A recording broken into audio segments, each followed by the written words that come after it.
Hello students, welcome to my YouTube channel Tomar classes for PCM. मैं नरेंद्र तोमर एक बार फिर एक नए टॉपिक के साथ। ये टॉपिक आपके लिए बहुत ज़्यादा महत्वपूर्ण और आपके लिए बहुत प्यारा सा बनने वाला है। इस टॉपिक का नाम है बहुल आवेशों के मध्य बल। मतलब इसका जाहिर सा है कि जैसे हमारे पास में कोई निकाय है और निकाय बहुत सारे आवेशों से मिलकर बना होता है। अब मान लीजिएगा अगर कोई निकाय बहुत सारे आवेशों से मिलकर बना होता है तो जिन आवेशों से मिलकर बना होता है उन्हीं में से किसी एक स्थिर आवेश पर अन्य आवेशों द्वारा लगने वाले बलों को हम ज्ञात करते हैं। इसका मतलब क्या है? मतलब बहुल आवेशों के मध्य बल का मतलब क्या होता है? जैसे हमारे पास में कोई निकाय है और निकाय बहुत सारे आवेशों से मिलकर बना हुआ है तो जाहिर सी बात है कि वो आवेश एक दूसरे के पास रखे होंगे या कुछ दूरी पर रखे होंगे। कूलाम हमारे ये कहते हैं, कूलाम जो वैज्ञानिक हैं उन्होंने ये कहा था कि जब दो आवेश किसी दूरी पर रखे रहते हैं तो वो आवेश हमेशा एक दूसरे पर बल लगाते हैं।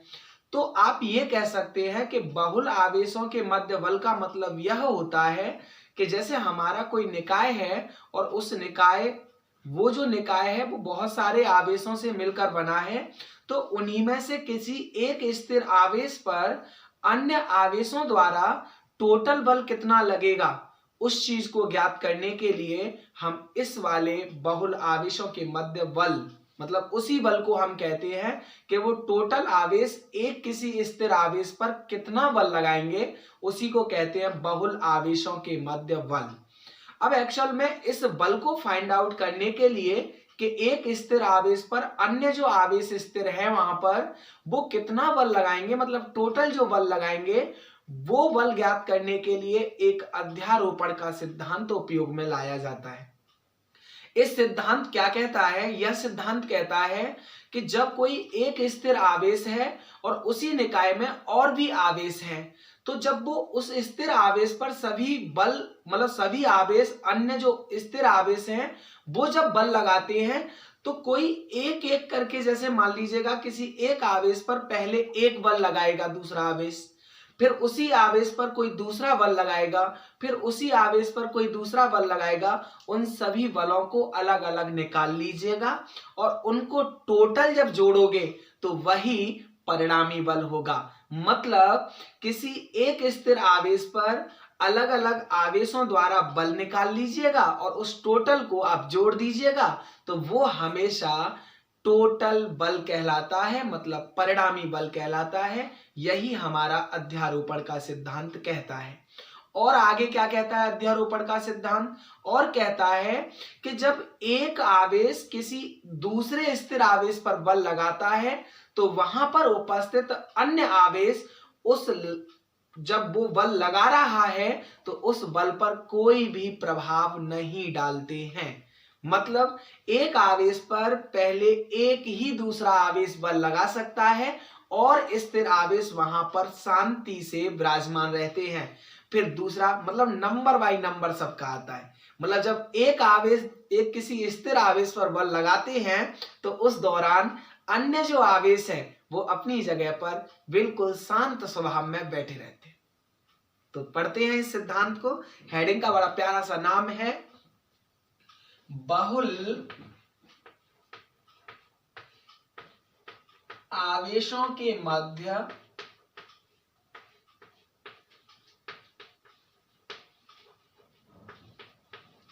बल। बहुल आवेशों के मध्य बल और इसी को हम कहते हैं अध्यारोपण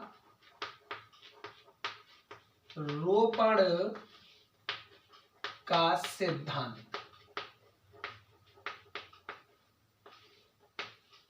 ये सिद्धांत क्या कहता है? ये सिद्धांत कहता है कि मान लीजिएगा कोई निकाय बहुत सारे आवेशों से मिलकर बना हुआ है तो उसी में से किसी एक स्थिर आवेश पर अन्य जो आवेश हैं उसके वो कितना बल लगाएंगे, मतलब टोटल बल जो लगाएंगे उसी को इस सिद्धांत के अनुसार फाइंड आउट किया जाता है। तो आप कह सकते हैं इस सिद्धांत के अनुसार, इस सिद्धांत के अनुसार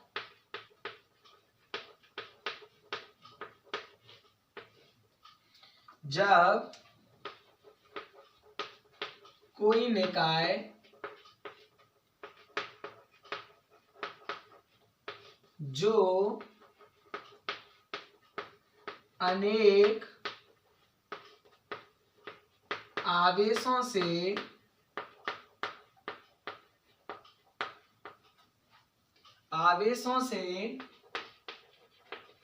मिलकर बना है, उसमें किसी एक स्थिर आवेश पर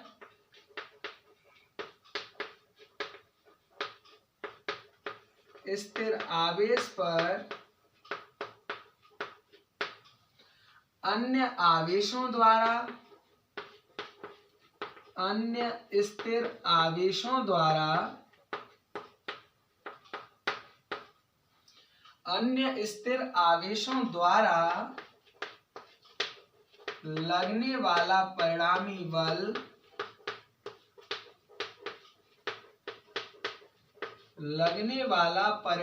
बल अलग अलग आवेशों द्वारा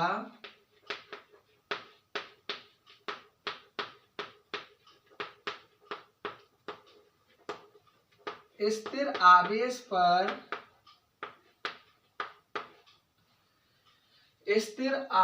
पर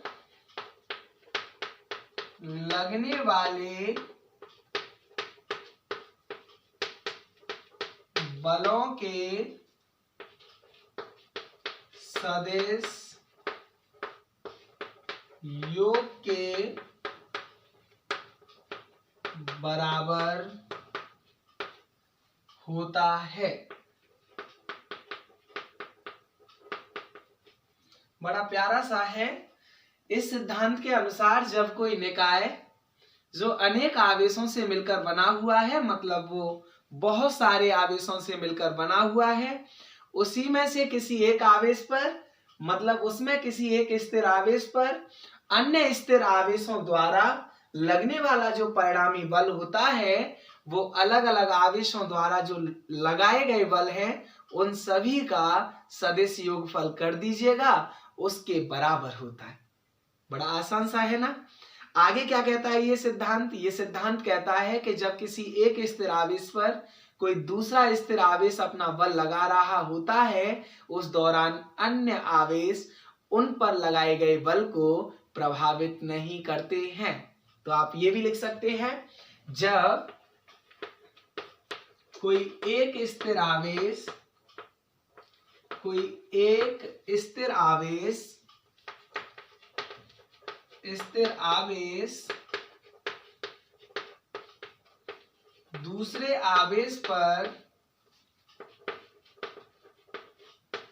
दूसरे स्थिर आवेश पर बल लगाता है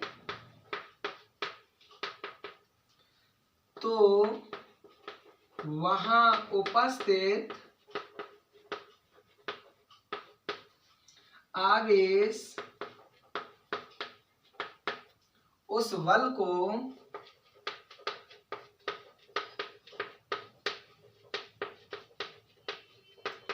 प्रभावित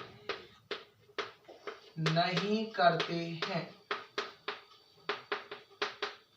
मतलब यह कहना चाह रहा है अध्यारोपण का सिद्धांत। बड़ा आसान सा है, आई होप आपको समझ में भी आया होगा।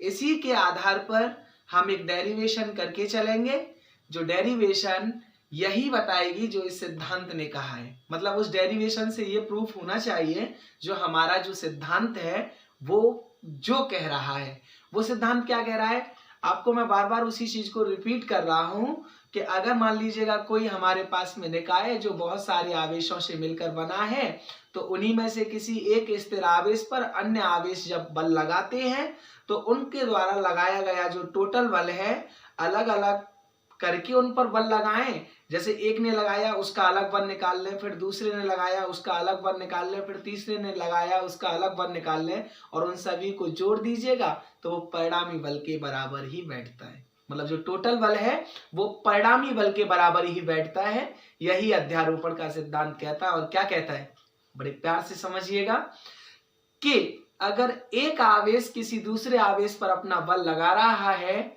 उस दौरान जो अन्य स्थिर आवेश है वो बिल्कुल शांत बैठे रहते हैं, मतलब वो कुछ नहीं करते हैं, मतलब वो बिल्कुल भी उसको प्रभावित नहीं करते हैं।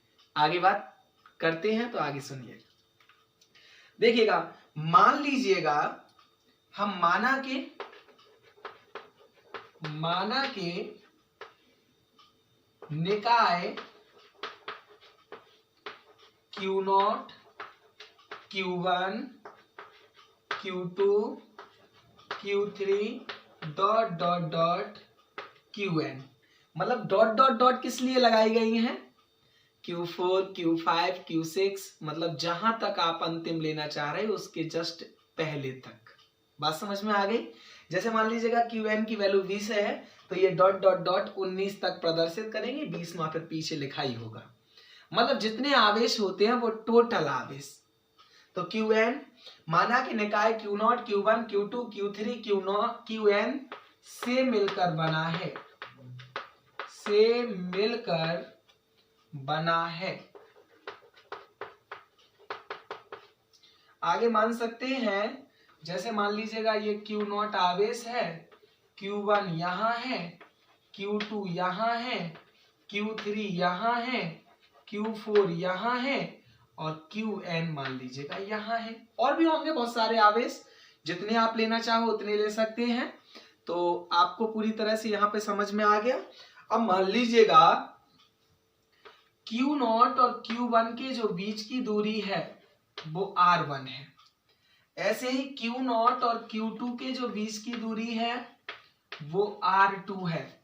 ऐसे ही Q0 और Q3 के बीच की दूरी है वो R3 है।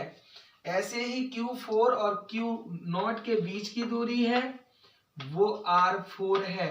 ऐसे ही Q0 और Q5 के बीच की दूरी है, Q5 की जगह पर Qn लास्ट ले लीजिएगा, तो वो Q5 है, वो Qn है, वो Rn है।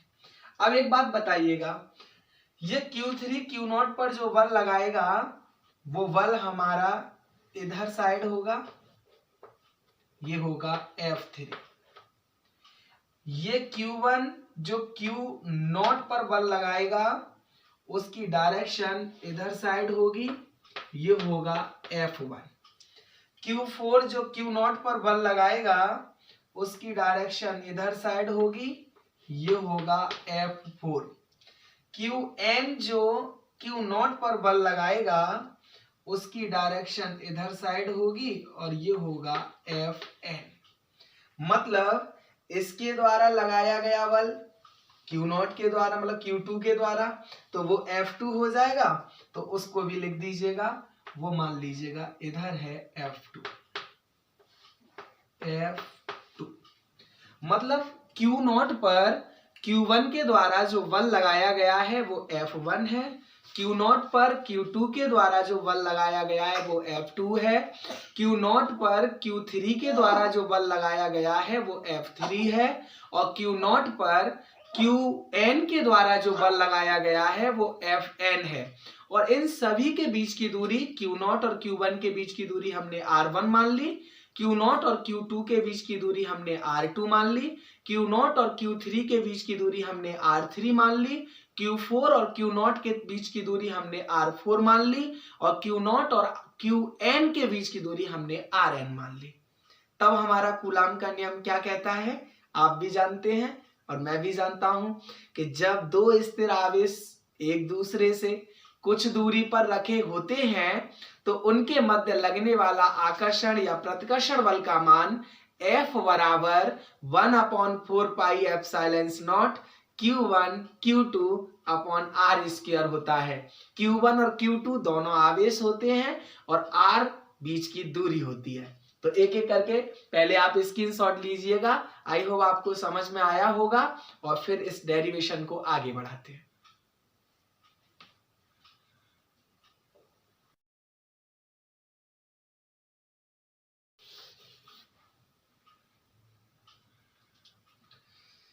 देखिएगा, Q1 के द्वारा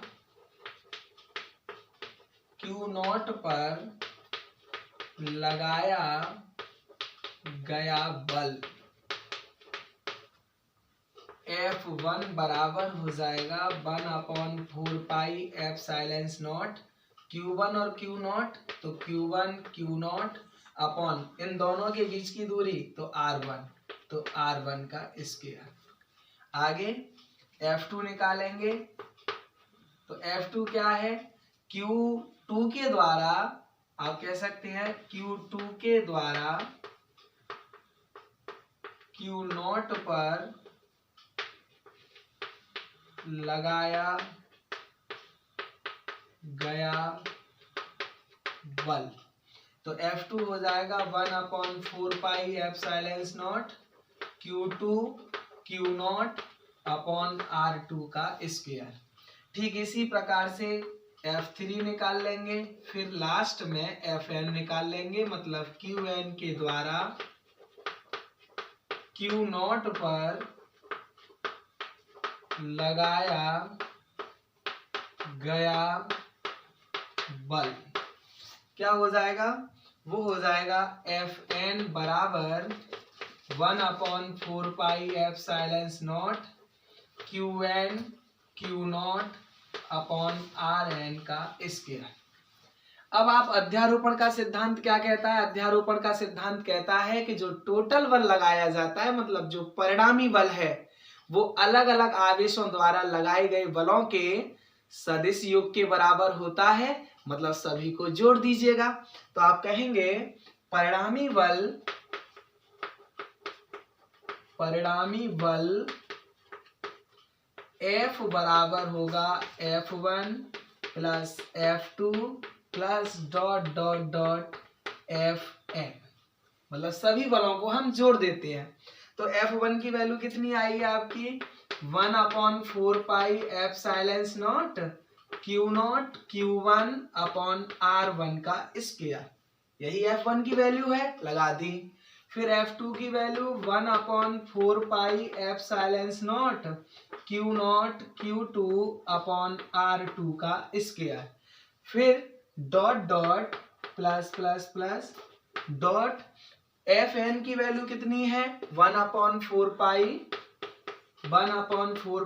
epsilon not Q0 Qn upon Rn का स्क्वायर। अब टोटल आप देख रहे हो जो F है वो F बराबर ये निकल के आया। अब ये F निकालेंगे तो इन सभी में हमें 1/4 पाई एप्सिलॉन नॉट कॉमन दिखाई दे रहा है, यहाँ पर भी है, यहाँ पर भी है, यहाँ पर भी है, उसे बाहर ले लीजिएगा। और Q0 यहाँ पर भी है, Q0 यहाँ पर भी है, Q0 यहाँ पर भी है, तो Q0 भी बाहर ले लीजिएगा। तो क्या बचेगा, 1/R1 का स्क्वायर, और Q1 बचा है तो लास्ट ऊपर Q1 लिख दीजिएगा, प्लस Q2 अपॉन R2 का स्क्वायर बचा, क्योंकि ये बाहर आ गया और ये बाहर आ गया, plus dot dot dot plus Qn upon Rn का स्क्वायर। यही आपकी फाइनल डेरिवेशन निकल के आ गई। तो आई होप आपको अध्यारोपण का सिद्धांत अच्छे से समझ में आया होगा और आप इसी प्रकार से मेरा साथ देते रहिएगा। ये टॉपिक आपके लिए बड़े ही आसान से हो जाएंगे और यही फिजिक्स आपको बड़ी प्यारी लगने लगेगी। अगर आपके मन में या पढ़ते समय कोई डाउट आपके माइंड में क्रिएट होता है तो आप कमेंट बॉक्स में लिखकर मुझे भेज सकते हैं। मैं जल्द से जल्द आपके उस कमेंट का जवाब देने की कोशिश करूंगा। तो आगे चलते हैं, पहले आप स्क्रीनशॉट लीजिएगा, फिर नेक्स्ट टॉपिक पढ़ाएंगे आपको।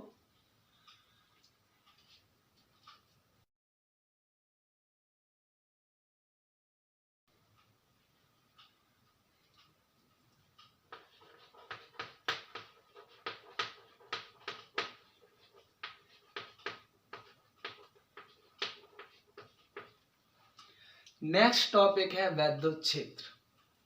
बड़ा आसान सा, बड़ा प्यारा सा, बड़ा छोटा सा टॉपिक, वैद्युत क्षेत्र। जब जब हमारे मन में वैद्युत की बात आती है तो हमें करंट, जो बचपन में हमें करंट लगे थे या फिर अभी भी लग जाते हैं, उन्हीं की याद आने लग जाती है।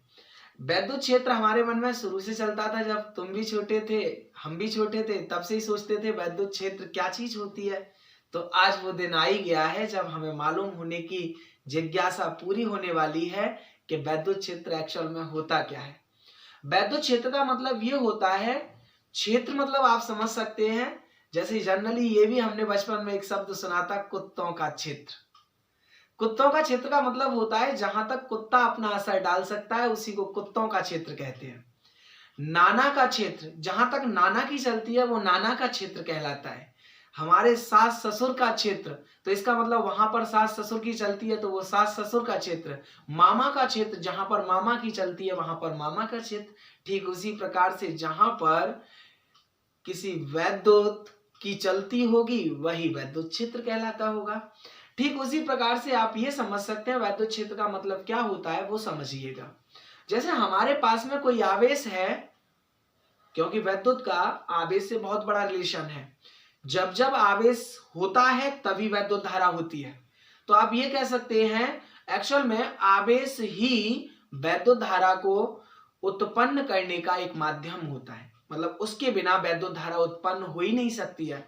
तो अगर कोई आवेश हमारे पास में रखा हुआ है या कहीं पर भी रखा हुआ है, उसके चारों तरफ का वह क्षेत्र जहां पर तक, मतलब जहां तक कोई दूसरा आवेश आए और जो पहले आवेश रखा था जिसका वैद्युत क्षेत्र है, मतलब जिसका उसके चारों तरफ का ये जो क्षेत्र है, वो अपना बल उस पर लगा सके। जैसे आपकी हर जगह नहीं चलती है, आपका भी अपना कुछ एरिया होता होगा जहां तक आप किसी पर बल लगा सकते हैं, मतलब उसको अपनी तरफ खींच सकते हैं या उसको अपने से धक्का दे सकते हैं। लेकिन वही क्षेत्र, मतलब किसी आवेश के चारों तरफ का वह क्षेत्र जहां तक कोई दूसरा आवेश आए तो वो आकर्षण या प्रतिकर्षण बल का अनुभव करे, उसी क्षेत्र को हम कहते हैं, उस आवेश का जो पहले से रखा हुआ है, उसी आवेश का वैद्युत क्षेत्र। अगर प्रत्येक बिंदु पर बराबर बल का अनुभव कर रहा है दूसरा आने वाला आवेश, तो ऐसा वैद्युत क्षेत्र एक समान वैद्युत क्षेत्र कहलाता है। और यदि अलग अलग बल का अनुभव कर रहा है, जैसे अंदर आ रहा है ज्यादा तेज बल लग रहा है, बाहर था मतलब थोड़ा कम दूर था उससे तो ज्यादा कम तेज बल लग रहा था, तो इसका मतलब अगर हर बिंदुओं पर बराबर बल का अनुभव कर रहा है तो समझ सकते हैं वो एक समान वैद्युत क्षेत्र है। और अगर हर बिंदुओं पर अलग अलग बल अनुभव कर रहा है तो इसका मतलब वो असमान वैद्युत क्षेत्र है। बड़ा आसान सा है वैद्युत क्षेत्र, तो समझिएगा, किसी आवेश के चारों ओर का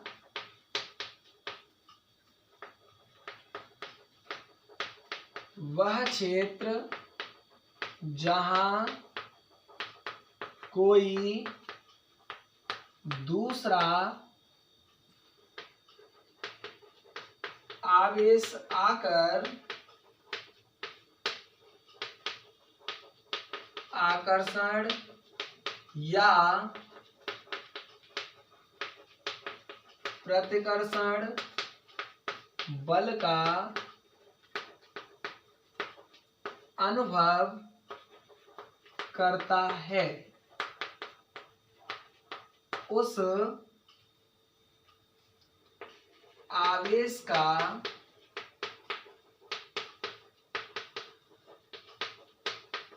वैद्युत क्षेत्र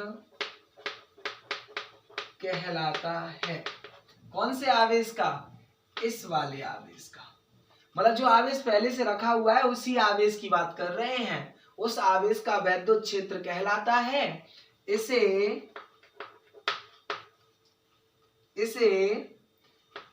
ई से प्रदर्शित करते हैं। एक पॉइंट और याद रखिएगा जो मैं आपको बता चुका हूं, यदि आने वाला आवेश जो अलग से बाहर से जो अंदर आ रहा है, वो आवेश हर बिंदु पर बराबर बल का अनुभव करता है,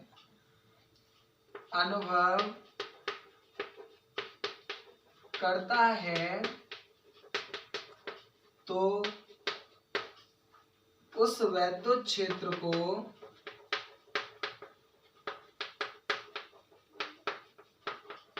एक समान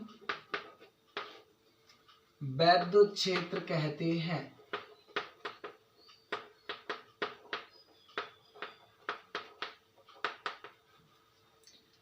यदि आने वाला आवेश हर बिंदु पर बराबर बल का अनुभव करता है तो उस वैद्युत क्षेत्र को एक समान वैद्युत क्षेत्र कहते हैं। आप भी जानते हैं, जहां पर अगर कोई दूसरा आवेश आ रहा है और उस वैद्युत क्षेत्र में कहीं पर भी जाए और हर बिंदु पर बराबर बल पाए, तो ऐसे वैद्युत क्षेत्र को हम क्या कहते हैं? एक समान वैद्युत क्षेत्र कहते हैं। आगे अगर बात करें, अगर यदि आने वाला आवेश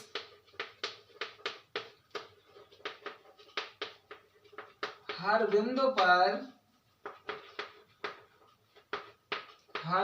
पर अलग अलग बल का अनुभव करता है,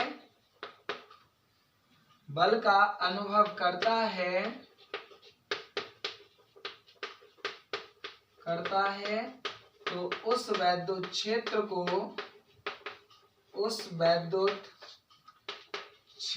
को असमान वैद्युत क्षेत्र कहते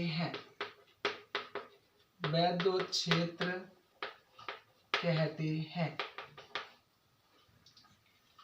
किसी आवेश के चारों ओर का वह क्षेत्र जहां पर कोई दूसरा आवेश आता है और आकर्षण या प्रतिकर्षण बल का अनुभव करता है, तो जो पहले आवेश रखा है वही क्षेत्र उसका वैद्युत क्षेत्र कहलाता है।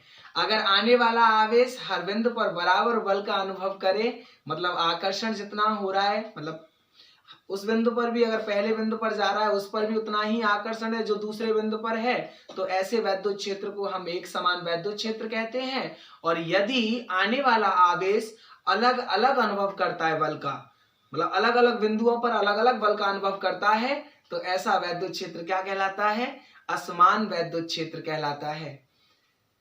ये तो रही वैद्युत क्षेत्र की बात। आई होप आपको पूरी तरह से समझ में आया होगा, और मैं भगवान से बार बार यही प्रेयर करता हूं कि आपको ज्यादा से ज्यादा समझ में आए, क्योंकि हर स्टूडेंट से उसके माता पिता की एक इच्छा होती है कि हमारा बच्चा आगे चलकर कुछ हमारे लिए करे। तो आपके पास में भी ये सुनहरा मौका है कि आप अपने टाइम को व्यर्थ गमाएं नहीं, आप ज़्यादा से ज़्यादा मेहनत करें, हमारे साथ साथ मेहनत करें और इन चीज़ों को बार बार याद करें, ताकि आपके माता पिता ने जो सपने आपके द्वारा देखे हैं, आप पर देखे हैं, वो कभी चकनाचूर ना हो, मतलब वो हमेशा पूरे हों। तो माता पिता के लिए एक ढाल बनने के लिए आपके पास में एक सुनहरा मौका है कि आप ज़्यादा से ज़्यादा मेहनत करें, ताकि आपके माता पिता की आंखों में आपकी बदौलत कभी आंसू ना आए। थैंक यू, धन्यवाद। यदि आपको मेरी वीडियो पसंद आती हो तो लाइक करें, सब्सक्राइब करें, शेयर करें।